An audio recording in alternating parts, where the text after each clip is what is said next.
It is my pleasure now to introduce Steve Seibert, who will be facilitating our discussion tonight. Steve is the Vice President of Strategic Visioning for the Collins Center for Public Policy, described by the St. Petersburg Times as a consensus builder with an eye to the future, and is one of Florida's significant thinkers. He served as the Secretary of the Department of Community Affairs under Jeb Bush and as Pinellas County Commissioner. Steve.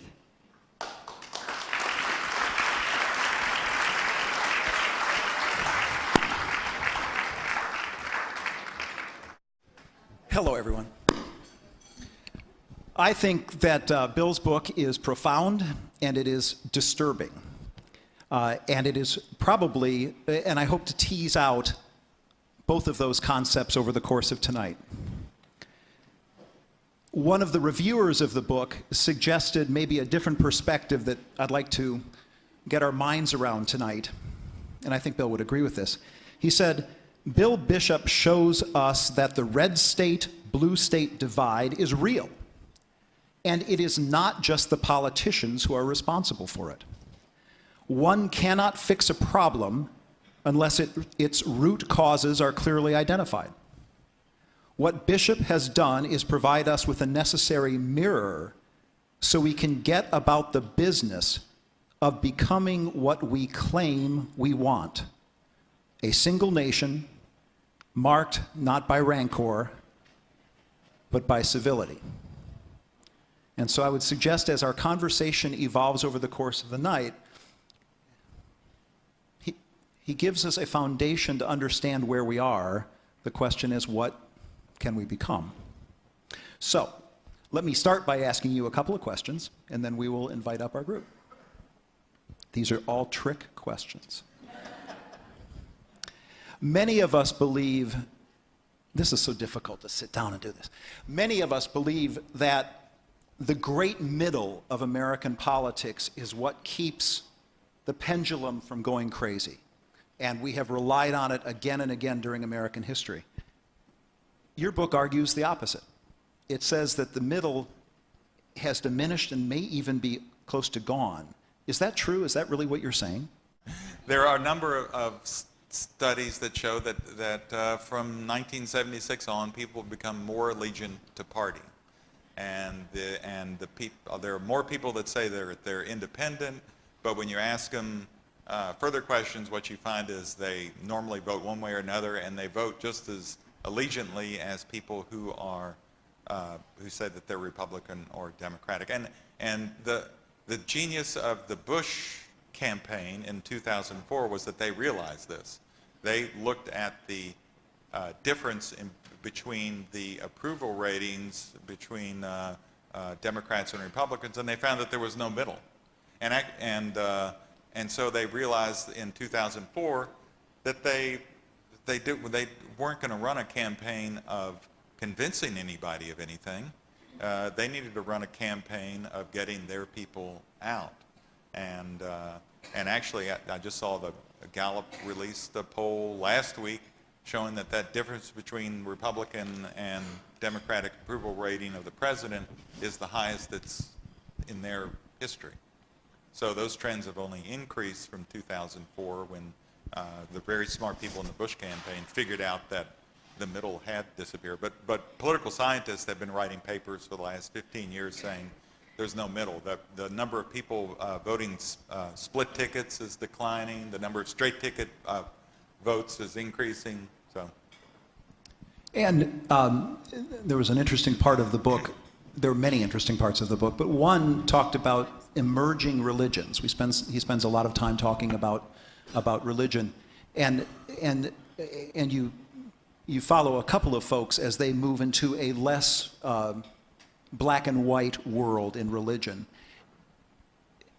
Is it arguable that the same thing could happen in politics, in that perhaps you don't, 10 or 15 or 20 years from now, you don't have 2 or 3 major parties, you have 7 or 10 or 12 parties more on the European model? Do you see that as a possibility?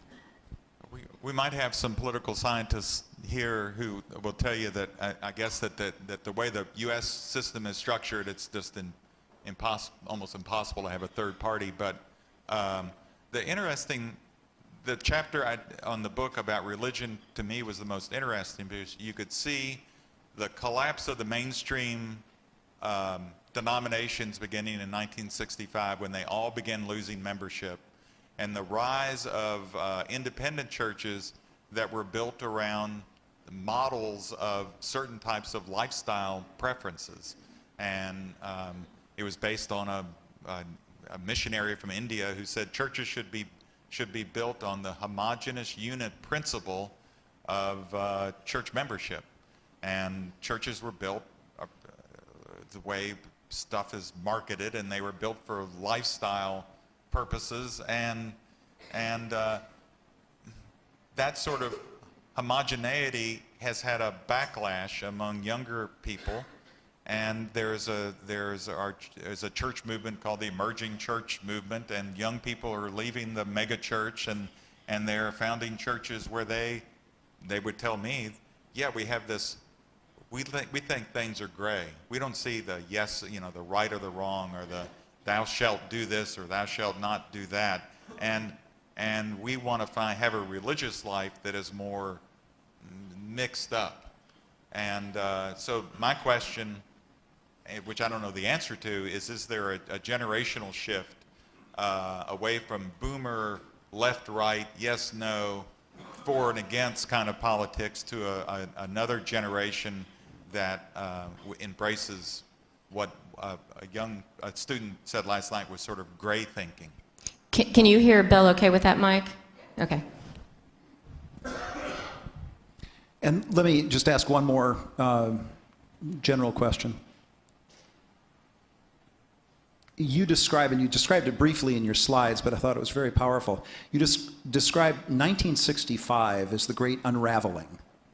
And a lot had happened, and your chart showed great public acceptance of government and a lot of very important legislation passed that year, but it almost immediately unraveled. Can you tease that out a little bit and explain that? I don't know if I can explain it, but a lot of things happened around 1965 that took old institutions and old ways of life, and then they began to disappear. So Robert Putnam wrote his book Bowling Alone, about the decline of American civic organization, Elks and Rebecca's and the Masons, and his emblematic group is the Bowling League. People used to belong to bowling leagues, and then it so happens in 1965, membership in bowling leagues began to decline. Membership in bowling leagues began to decline the same year that membership in the Presbyterian and Methodist and Lutheran and Episcopal Church began to decline. That's also the year that where newspaper readership penetration peaked. And so what happened is that at one time in the mid-1960s, all the old institutions that we trusted and that we belonged to and that shaped our life began to lose favor among Americans. And the question, and in fact, that was the year that divorce rates began to go up, crime rates began to go up, and sort of the glue came out from society. And in fact, people began to lose their interest in party politics in 1965. People were very allegiant to parties before that time, and afterwards they began, beginning in the third quarter of 1965, they began to withdraw from their parties, and parties came roaring back, but every other institution, the churches, the clubs, and so now what we see is a country that's more atomized and more individualistic and has lost those institutions that used to be the structure of our government and how we manage things. Well, on that uplifting note, let's before we ask Loranne and Sally, let's ask if there are any questions on the general thought of Bill's book. For Bill. Yes, sir. Hold on, let me get to you with the mic, Lori. You showed a lot of graphs. I was wondering if you had a graph on the media and voting, from Walter Cronkite and Huntley Brinkley to the media that we have today. Be interesting to see what that graph looks like. Yeah, it would look the same, wouldn't it? Yeah, thanks. It would look the same. Every common experience that Americans had has begun to disappear. When I grew up, everyone in Kentucky read the Louisville Courier-Journal newspaper. You can get it in all 120 counties in the state, and now there's nothing that holds the state together. Well, basketball. Well, depending on whether you're a Louisville or UK fan. Good point. That is it. That is it, right? Sports. That is it. Yes, sir. I noticed in your dates, 1966, 67, and such as that, this was the time when Vietnam was going on. I know I was there. But there was an awful lot of stuff going on in the country with respect to the young people. And, anti-establishment stuff, anti-war stuff, et cetera, et cetera. I'm sure everybody here knows all that. But have you figured out a connection between the anti-establishment mindset of students and this decline in institutional participation? I think I haven't figured this out, but a guy at University of Michigan, Ron Engelhardt, has a proposition for you. He wrote in the 1970s, wrote a book called Culture Shift, and he said that as people get richer, and not a lot, not rich, but when their needs are taken care of, when they don't have to worry about survival, then what they want out of life begins to change. And class diminishes as a thing that divides people in politics, and issues of individual rights, gay rights, women's rights, black rights, American Indian rights become more important. The ecology movements arise. People become less traditionally religious, but more individually spiritual. So you have yoga classes and this kind of meditation and the rise of the independent churches, and people's politics, and this gets to your question, changes. You become less a member of a group that supports a party, and you begin to challenge authority more. And he said and trust in government declines as people's relationship to people in power becomes more one of challenging rather than one of support. And he would say that this happens, and he's got worldwide polling from the 70s on that shows that this happens in every industrialized country. So, and the trust, when people's survival is challenged, like after 9/11, churches were filled, trust in government increased. And then a couple of weeks later, of course, we were back in our... One more before we bring up our speakers. Gil? I think I know the answer to this, but I want to hear your, if there is a connection between the two. The time you're speaking of is also the time when we as Americans started to have a lot more choices that were made aware to us. In other words, if we were in small town America or even mid-sized markets, we still had limited places we could shop, limited places we could get our news. And now, and as we had the advent of mass media, particularly 24-hour news channels, we were exposed to that which we wanted to be exposed to and have that choice. Does that correlate with what you're suggesting? Yeah. I mean, given a choice, people will choose the stuff that most closely fits there. It was also the time when sort of differential production became a part of the industrial world. So at that time, cars were mass produced.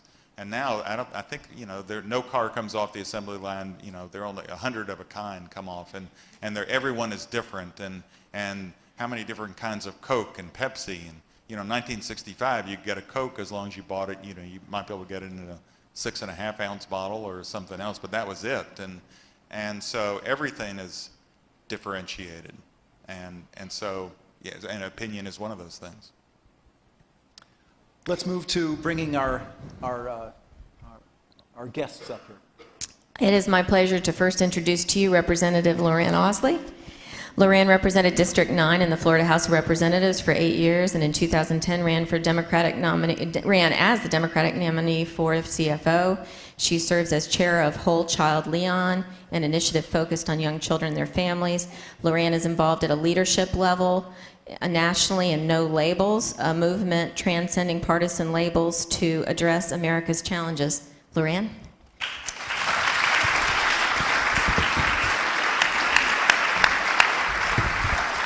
And again, it is also my pleasure to introduce to you Sally Bradshaw. Sally most recently serves as a senior advisor to the Republican Party of Florida and a member of Governor Rick Scott's Transition Advisory Panel. She served as Governor Jeb Bush's chief of staff, as senior advisor to Governor Mitt Romney's presidential campaign. Sally worked at the White House, where she was associate director of political affairs for President George H.W. Bush. Sally.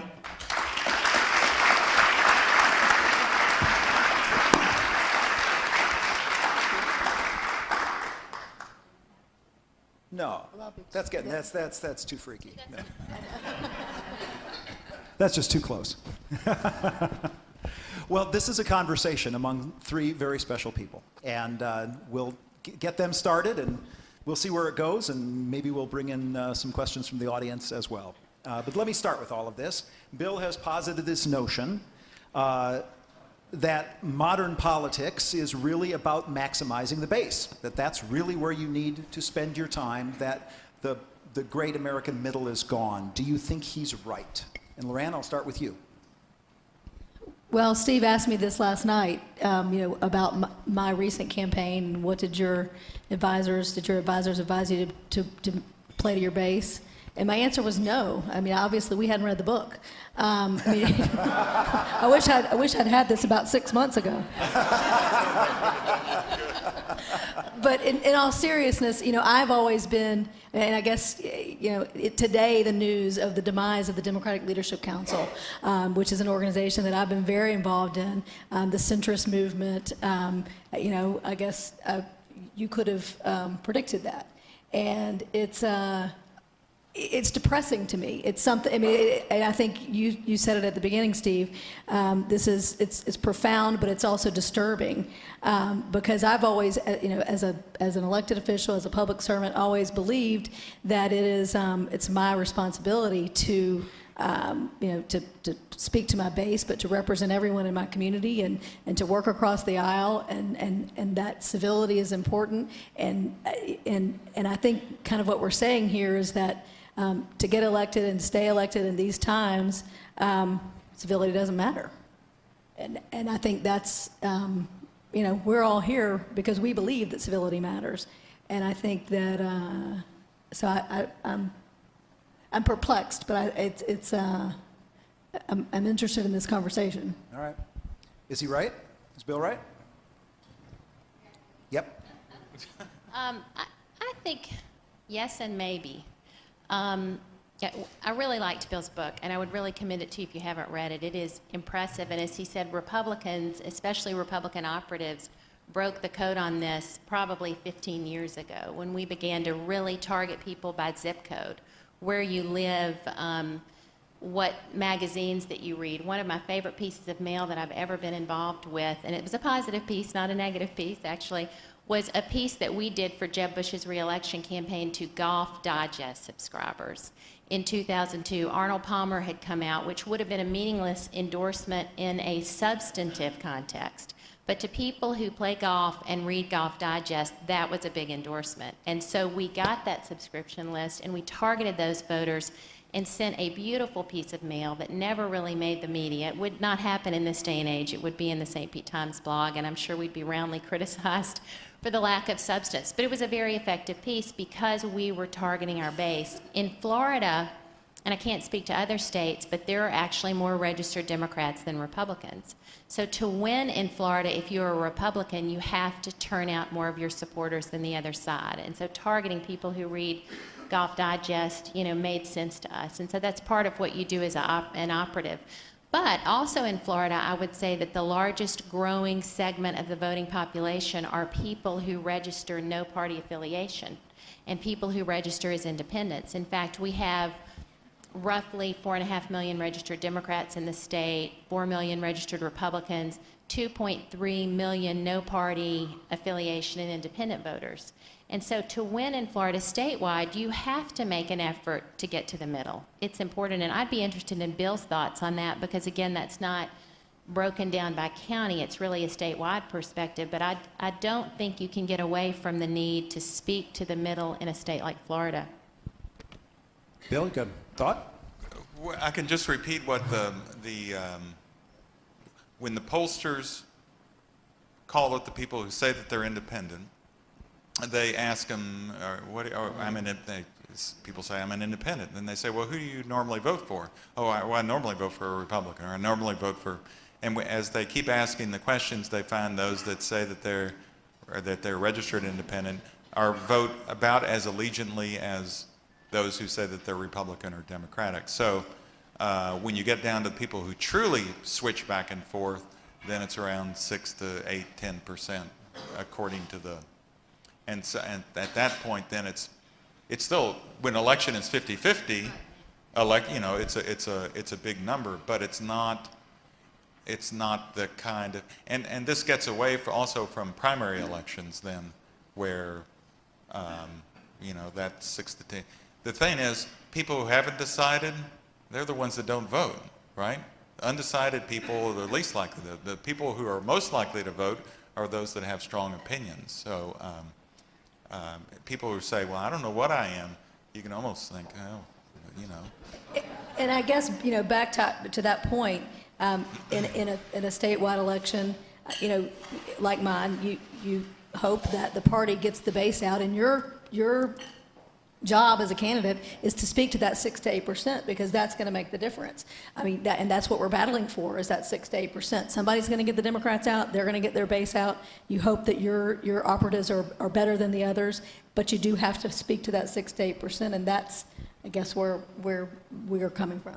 Well, and I think also political climate at the time matters. I mean, really, you could be anyone other than a Democrat and have won in this last election cycle. I'd love to think that all the Republican operatives in Florida were wildly successful in the last cycle, but the fact is good candidates like Rand, who are good public servants, just are going to have a tougher time in that type of climate.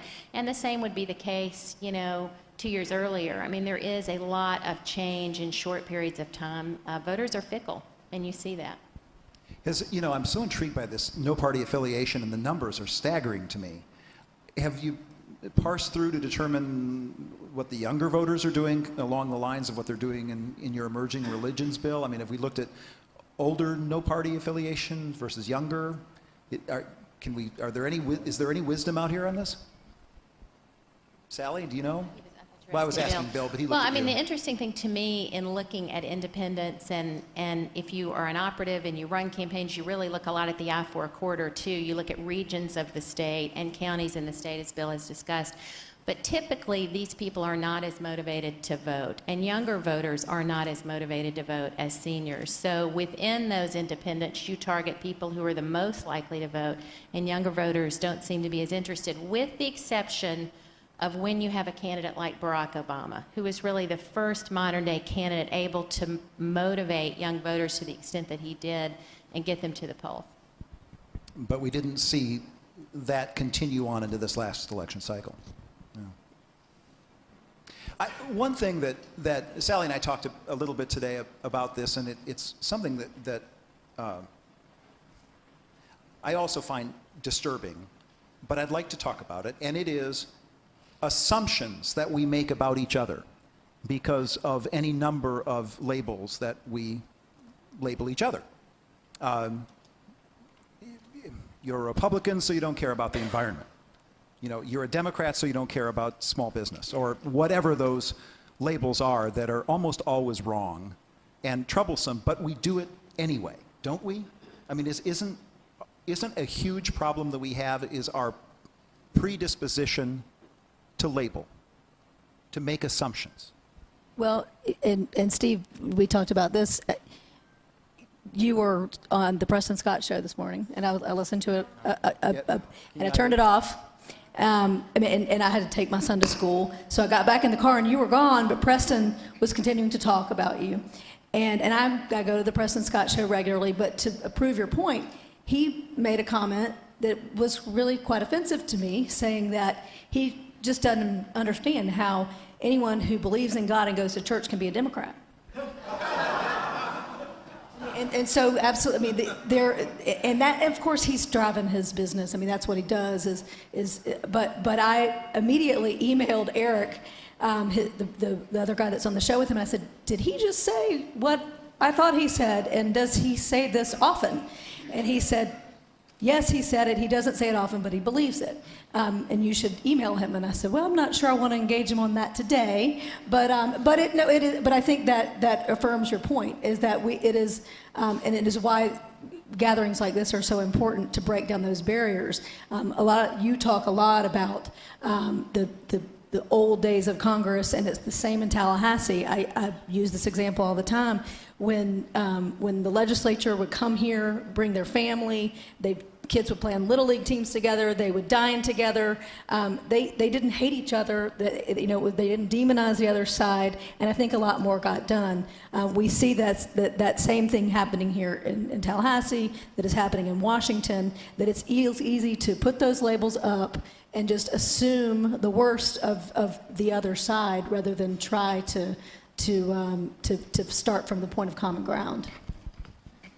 Loranne and I actually attend the same church, a mainline Presbyterian denomination here, and so I can vouch for her attendance probably more regularly than mine. Thank you, Sam. But I have a great story to that point that actually happened to me a long time ago, and it was really eye-opening. I think in the 11th grade, and I went to Washington on a program called the Close-Up Program, which some of you may be familiar with or have attended. It's sort of a week-long immersion in the federal government, and they take high school students up there. A lot of kids in Leon County participate in this, and we went with a group from my high school in Mississippi. And I grew up in a very small town in the Mississippi Delta, moved to Florida about 20 years ago. And when you go in the close-up program, you room with 4 people, girls or boys, and you room with at least one person you know, but you're assigned to 2 other people that you don't know. And so my sister, who's a couple years younger than me, happened to go on this trip, and she and I were assigned to 2 girls from Boston, Massachusetts. And they happened to be African American. And this was, sort of a new experience for us. We were in a very small town in Mississippi, and they were very nice. We really enjoyed them. But the first day we were there, I was in the hotel room at the Holiday Inn, and I was stepping out of the shower, and the door was open to the room, and I overheard one of the girls on the phone with her mother. And I could only hear her side of the conversation, and she said, yes, everything's great. We're here. We love Washington. We're rooming with 2 girls from Mississippi. And there's silence for a few minutes, and she said, yes, they're white. And then there was a little more silence, and then she said, but they're really nice, Mom. That was really eye-opening to me, because I think you do make assumptions about people. We all do every day, whether it's politically or at work or about moms we see in the preschool pickup line or whatever the situation. And it is incumbent upon us, as Bill said, to be intentional about trying not to do that, about assuming that we all come at problems, from the same direction. We may just eventually end up in a different place on how we resolve an issue, but, we care deeply about the same issues, and when we assume the worst or assign something to someone that's not true, we can't get beyond that barrier. All right, ladies and gentlemen, thoughts, questions? Come on. Yes, ma'am.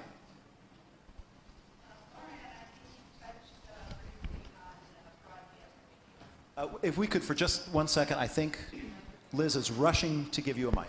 Mike is coming to you. And actually, I don't know if we mentioned, there are actually question forms in the middle of your table. So if you want to write your question, you can do that and just hold it up, and somebody will come pick it up. Thank you. Loranne, I think you touched briefly on broadcast radio, and this is a subject that I would like to get some responses on. I think it's not too over the top to say that many areas of broadcast radio have become quite bitter, vindictive, and highly political, and highly controversial. In the past, and I think it still exists, although it's virtually unable to be seen, is the Federal Communications Corporation, which used to have a role of monitoring broadcast radio and television, and with a set of ethical guidelines was able to offer some sort of forward path that seemed to be down the middle. Closer? No, a little bit. Get to your question. It took that much, dear. It also took years, as we all know. My question is this, a response from each of you, if I may. what do you think of the tenor of much of talk radio? How political, how vindictive, how truly unacceptable much of it is, and what needs to be done? Because after all, we're all talking about civility here, and I believe that's one of the fonts of incivility in our current situation. Yeah, I'm not a, I always, when I think of talk radio, I think of the Holly Golightly saying it pays to be top banana in the shock department, and it pays in talk radio to be more extreme, or in any media, than the group you're trying to appeal to. So, you know, Rachel Maddow can't be, you know, a laggard on issues either. She has to be out front and a little more extreme than the group.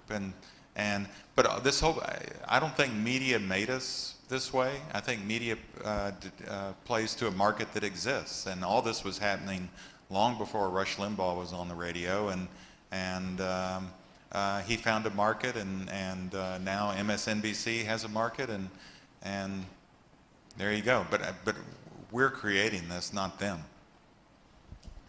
And I don't know if anyone here has followed or read John Avlon, who wrote a book called The Wingnuts. He's a CNN commentator, and he's one of the founders of No Labels. But he talks about the media and the hyperpartisanship and the fact that politicians, instead of the media responding to politicians are now responding to the media. But I think it's a further affirmation of what you talk about in this book. It's this, all of us tend to listen to things that like-minded, the radio station that's saying the things that we want to hear, and it's apparently selling to the masses, and it seems to be working. So it's not helping us in our quest for civility, but until we turn it off and stop listening to it, I don't know what the answer is. I don't have time to listen to it, so I'm probably not a good example of somebody who's a talk radio audience member. I will say that I think, and I'm going to make an assumption that I just advised everybody not to do, that probably you're talking about the Rush Limbaughs and the Bill O'Reillys and the Fox News, and I would say to some extent that is a response to a perception that people who watch those programs, a response to the perception they had that the mainstream media was too much the other way. So I don't. We're seeing this, and it's out there, and it's available and seems very visible to us because we're now in a media-driven society where you can get on the Huffington Post or the Fox News site or any type of blog at any time and get information you want from any source. And I think you police that by not listening to something that you find offensive. I mean, I don't know of another way to do that, but I think the more we get into a society that is media-driven and media and options are available, that's going to be very difficult to change. And so the market drives those type of things. As Bill said, it's not why we are the way we are, though.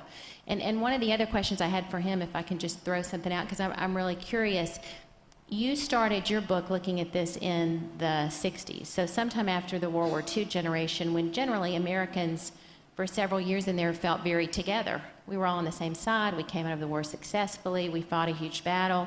How do you think the numbers would look in the 1700s or the 1800s or pre-World War II on these same issues?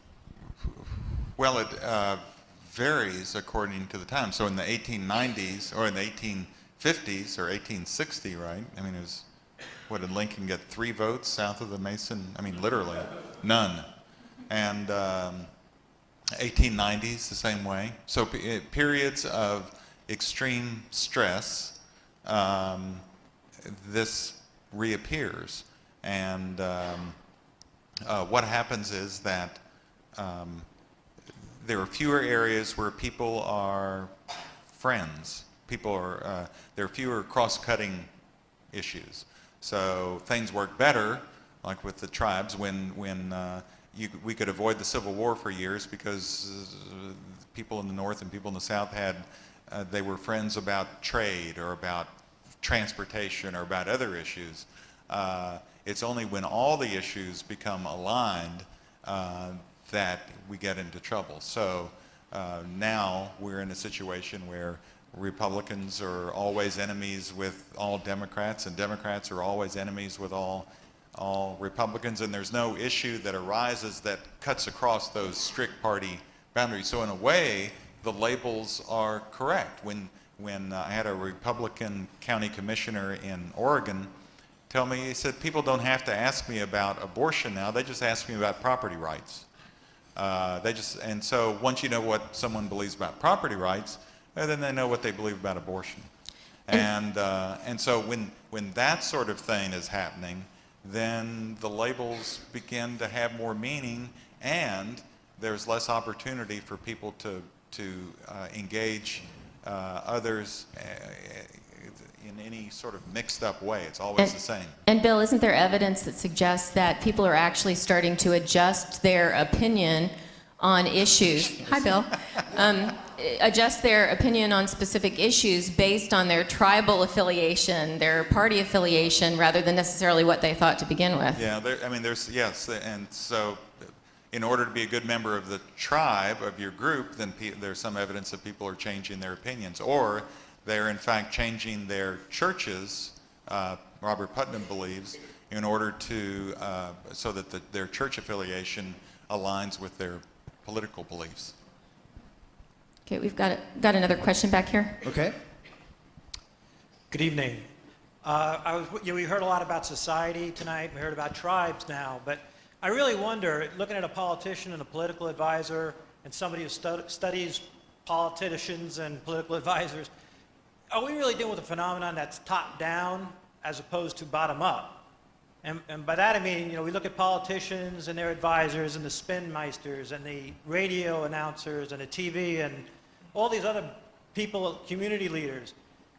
Is what's going on a phenomenon that the leaders are driving everybody to the extremes and benefiting from that by getting elected, for instance? Or do you really think it's coming from society and the people down below pushing it up? But it's probably both, right? I mean, but I'm a weekly newspaper editor, so I sort of think things come from the bottom up, and so I think a lot of this is driven from the bottom up, and a lot of it is driven by the primary process, because you know that there was a guy at I forget the name of the college. He did interviews with people who were prospective candidates. He went to local chambers and school boards and unions and said, who would be a great member of Congress? And he got a list of names, and then he interviewed those people, and they all said, I could put up with the money raising, and I know I'd be on the road all the time, but what I can't put up with is having to go through a primary where I have to misrepresent who I really am, where I have to be more extreme than I really am in order to be elected. So there's a process in the primary election where sort of more moderate candidates are weeded out because they don't want to go through the process. And I'll tell you a personal story. I mean, in my race, I was the Democratic nominee, didn't have a primary. And I got in the race late, and I would spend a lot of time in Broward, Palm Beach, and Dade counties, and would go to the Democratic Executive Committee, and I would watch my colleagues, in the other race, in the Attorney General's race, two very good friends running against each other. But the group was hurling insults at them, trying to move them farther to the left to get in, and I was the queen. I walked in, and they get, because I didn't have a primary, I didn't have to go through that. And it was I had a very different experience than they did. Didn't make a hill of beans difference in the general. Let me just suggest something a little more positive, though. I see my work world, and maybe this is not a good thing, it's a little different from the lens through which I view my personal world. And obviously I'm so impacted by this because of what I've done for a living, but at the person-to-person level in Leon County or Gadsden County where I live, these issues are just not driving my friendships or relationships with people. Lee Marshall, who's the, I guess, unofficial photographer for the Village Square on the front row, called me several years ago and said, you need to meet my friend Liz Joyner. And I said, oh, great, what's up with Liz? And she said, she's nothing like you. And she said, which is exactly why you need to meet. And Liz and I actually share a lot of experiences in the work world, but we went and had a cup of coffee and a bagel, and it was delightful. And it's the reason why I said, let me come tonight. I'd love to do this, and I've wanted to get to a Village Square event. And I think if you look at the relationships you have with people in your church, parents you met because your children were in a preschool years ago that you've remained friends with, we have the ability to do this differently and to broaden our universe and expand the way we look at these issues and not make assumptions about people. And so if you look at it from that perspective, it's not quite so bad. There is a way to change the lens through which we view these issues. I mean, the world of work is the one place, Diana Mutz at Penn has done a lot of work on this, and the one place where people are thrown together with others who are unlike themselves is at work. So there's an interesting program that the Citizens League has in Minneapolis, and they have Target and a bunch of the banks will set aside an hour during lunch, and they'll bring in people to talk about issues. And the company loves it because their employees love it, and they'll have a hearing on the state budget or on health and the health insurance program, and they're always oversubscribed. And my question is, if you set those up among the employers where people will be mixed, over time, does that begin to moderate behavior? It would be a great thing to study and see. Okay, I'm going to jump in now to complete our panel this evening. We are very flattered tonight that we've had people come from out of town who are state leaders. A number of them are in the audience. 2 of them are about to join our panel on the stage. Dr. Ann Henderson. Ann is the director of the Bob Graham Center for Public Service at the University of Florida, dedicated to developing the next generation of leaders for Florida, the United States, and the world. She served as executive director of the Florida Humanities Council and in the U.S. Foreign Service and speaks 4 languages. She'll speak 1 tonight. If you haven't made it down to Gainesville for the wonderful programming the Graham Center offers, you must. And joining her on stage is Rod Petrie. Rod is the president of Collins Center for Public Policy, a nonpartisan, nonprofit statewide policy center with, I love this tagline, muddy boots.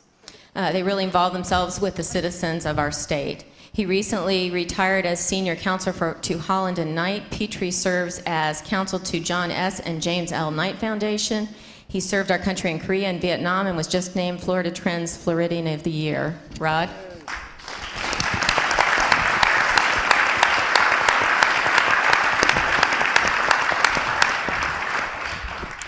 I'm loving this panel. This is great. All right, well, let me bring you 2 on and ask this question. Bill's slides showed this, I thought, remarkable trend in distrust or lessening trust in government. So my softball question would be, to both of you, is there an obvious role for NGOs here?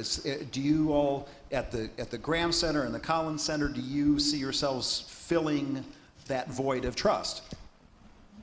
Oh, stop it, you 2. Just somebody answer the question. I can't tell. This is on, isn't it? Yeah.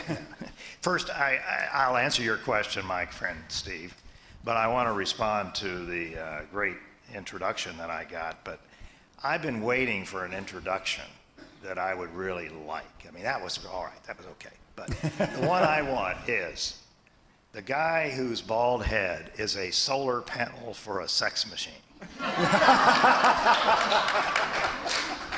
Now, I hope some of you will take notes so that next time I'm introduced, I can get that one. Anyway. What was I thinking, Rod? Yeah. I know, you didn't know. This is part of what I'm going to say a few words about later, I think, is the role of civic institutions instead of government in addressing the concerns that Bill expressed. That's a fantastic book. It's chock full of very interesting facts and observations. But I think it derives its basic premise from an analysis of elections and dividing those elections into broad categories, red and blue, because that data is available, right? Census data shows us this stuff. Elections data shows us this stuff. I think we need to take a much deeper dive into the data And I think it may reaffirm what you're saying, but I don't think we've done that yet. And we've been working with a group called Social Compact. It's a nonprofit group. I hope you'll take a look, socialcompact.org, that does deep dives into data and finds all kinds of things.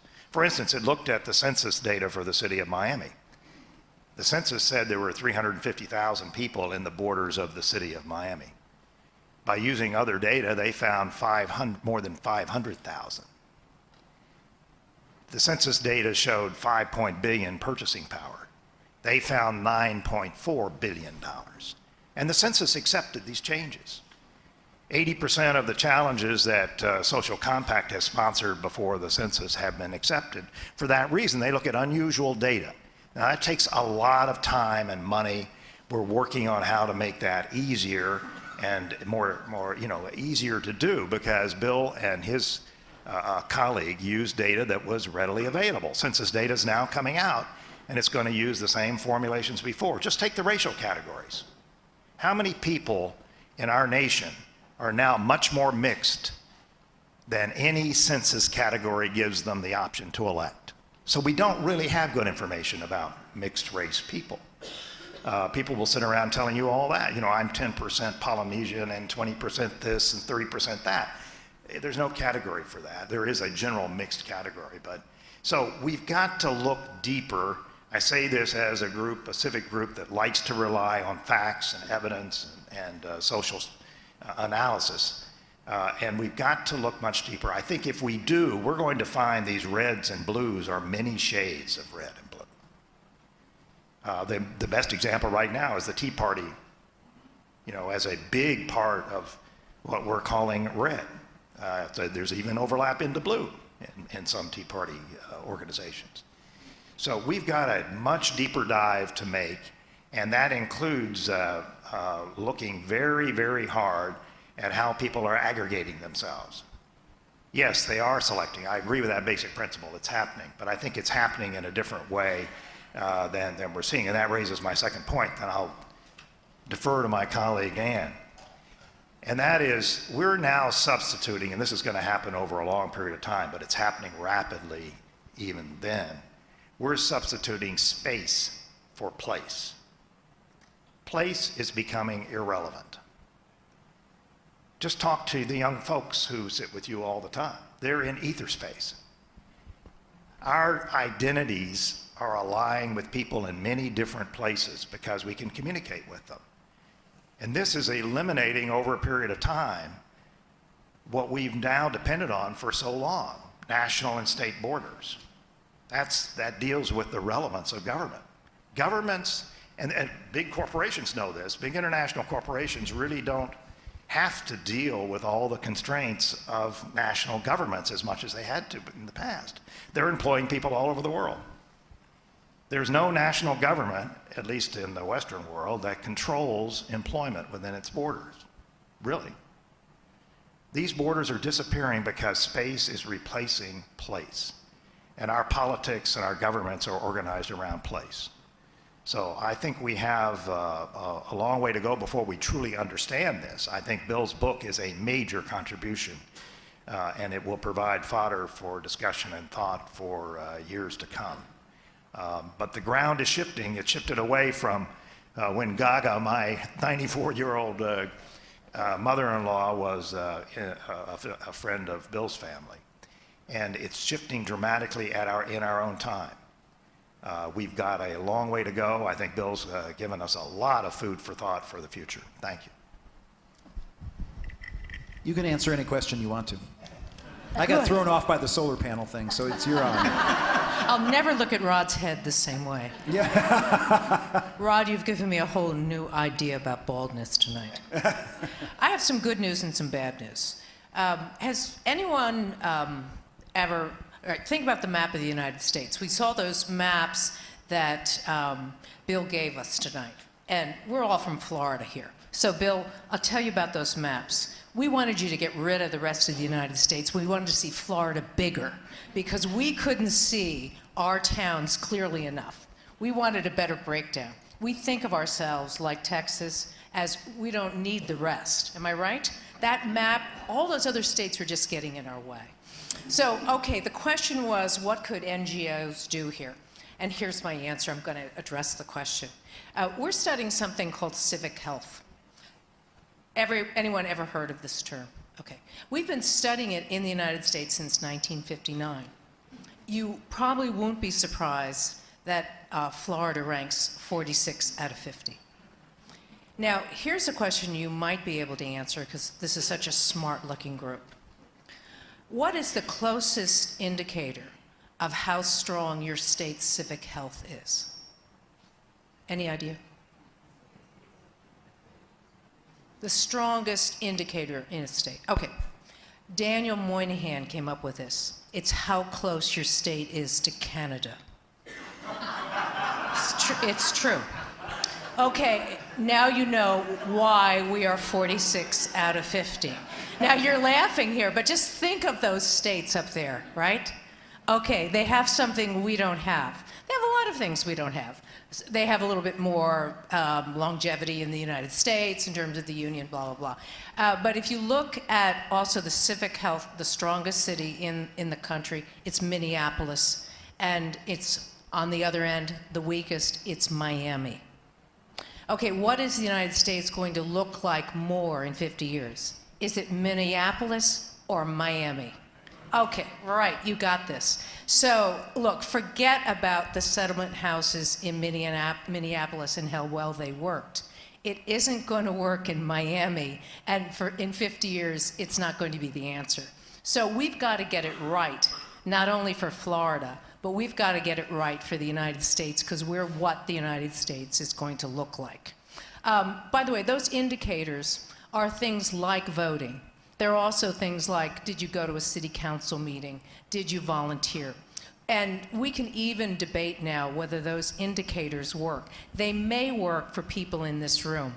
And we know that Florida's voting is so poor that our state really can step up to the plate and say, we can either find another form of government or we can really have a participatory democracy. And we don't have much chance when our voting turnout is so poor in the mid-years that you really can't call it a participatory democracy. So we've got to get that right.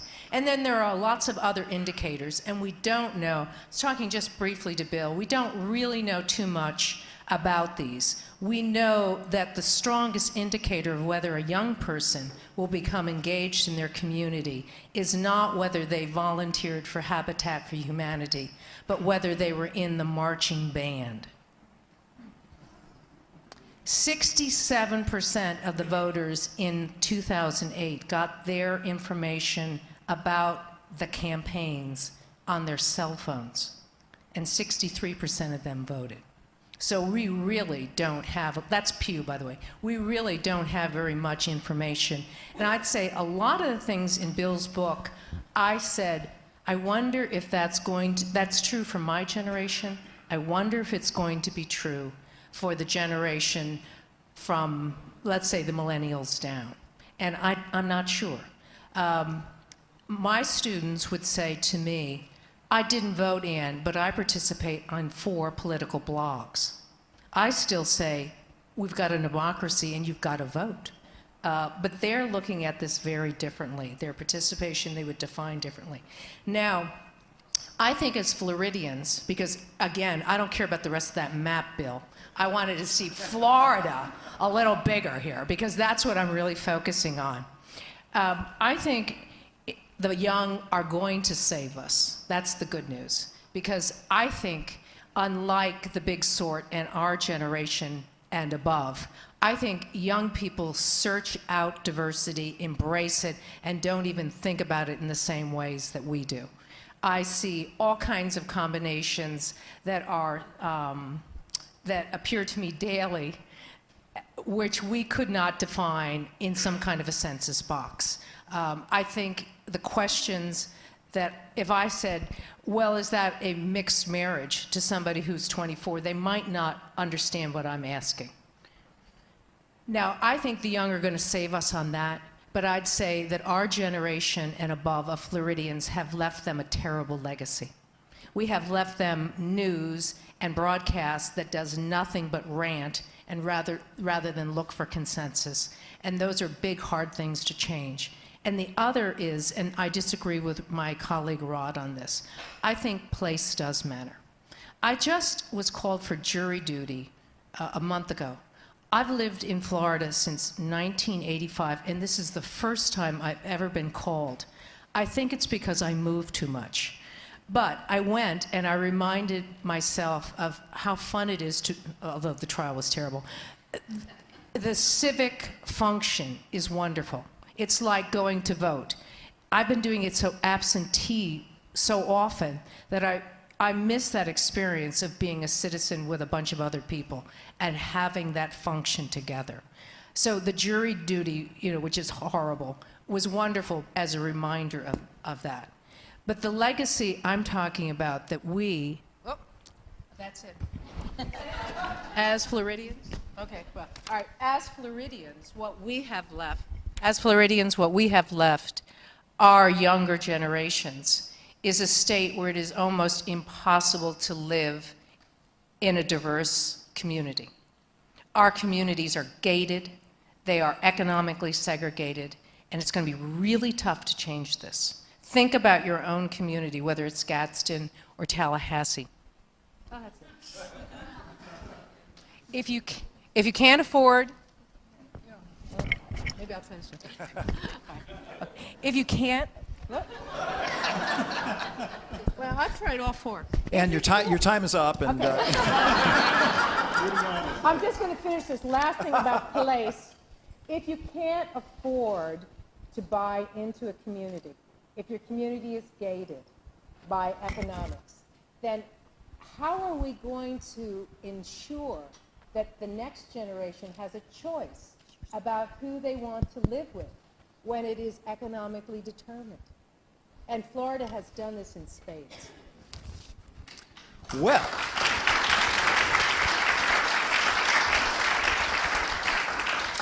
anybody want to talk about the Florida thing we just heard about? You can't hear it? Would anybody? Right, would or anybody take one of my mics. like to talk about what we just heard?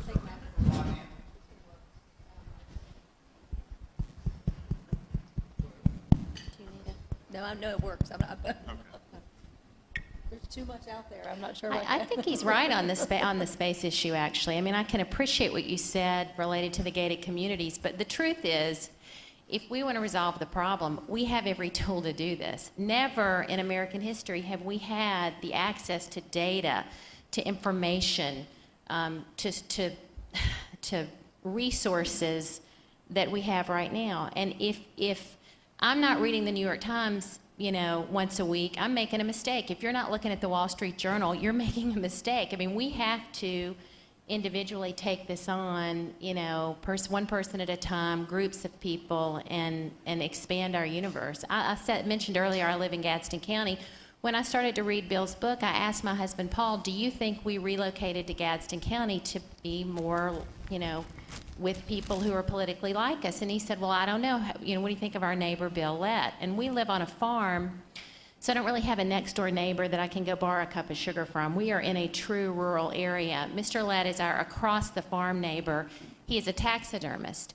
And it is frequent that I drive down my driveway to take my children to school and see a deer head right there by the trash can as I'm driving by Bill Lett's front drive. And I don't know that Bill Lett and I, share things politically, but we have a lot in common about Gadsden County that we're concerned about.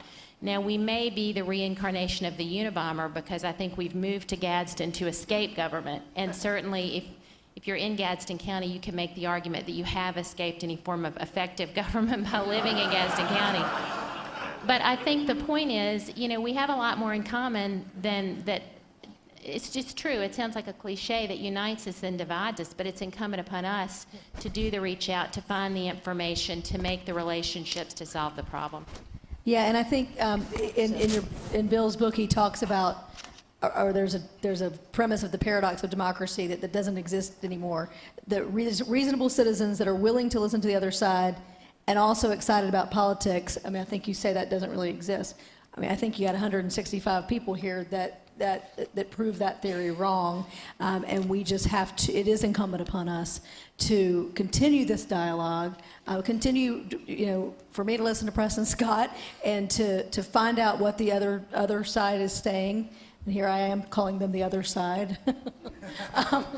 To start from that common, find the common ground and start from there rather than the demonizing and opposition politics that tends to drive the day. We'll take a question or two from the floor before we take a break. Go ahead. On more of a positive note of all this, I will say I've just had the pleasure over the last 6 months doing a listening tour. We went through in Florida the SB 6, which really divided our education community, all our communities as a whole. And one of the things, we had gotten a grant through the United Way of Florida. And in spearheading this, I said, well, let's go out and listen to folks first. And we went and got birds of a feather, no more than 10 people, so they could really talk and listen to them. And it was amazing. We were in rural outside of University of Florida. And the shoes were taped and the whole 9 yards. And the mother was telling that she would drop her daughter off because she was illiterate, and she didn't want that to fall back on her daughter, that the teacher wasn't going to take her serious because they were generations of illiterate. Her friend sitting next to her didn't know she couldn't read or write. So they had this bonding within this stakeholder group. And then the next day I'm in Polk County, and this parent said, 15 years it's driven me crazy that parents don't care. They just sit out in their car. And I read this story where the woman said she sat in her car and cried because she couldn't come in. I'm like, I'm crying right now. But we had Village Square came in with this civility piece. And I will tell you, we did 70 of these around the state. Then we had power lunches after that where people came together. They were brilliant. You know, the people in Polk County created a Know Your Neighbor and our neighborhood. If you let people be brilliant, they rose to the occasion. And they actually have a civility project now. It took literally an hour conversation to break this woman's 15-year bias. But the myths were consistent across the state. And we just finished with a virtual summit where we had 200 people who came on and connected. So it's happening in the state, but it's an army of one. We all have to engage. I would notice, by the way, that there are probably 2 people in this entire audience that are from Wisconsin. There are 3. 2 of them are sitting next to each other, and they've been talking about the Packers all night. So this notion of place. Yeah. Well, how are we doing, Liz? You want to we can do one more question. All right. Mr. Petrie, you talked about space. Is that because we're a peripatetic society and move around so much? Did you mean that you call that space, that people are on the move and don't have their place? I was talking about ether space, the electronic communications. That's how people are gathering together. They're affiliating, yes, they're finding birds of a feather that way, but that's how they're communicating, that's how they're aggregating, that's how they're learning about whatever it is, politics or social dating, whatever it may be. And that's replacing the neighborhood, the place where we communicated, where we took care of each other. So what we have to do is learn in that ether space how to take care of each other and not just assault each other. We're still using that ether space like radio to assault each other and not take care of each other. We've got a lot of learning to do. And the young people are going to be the ones who teach us. We do.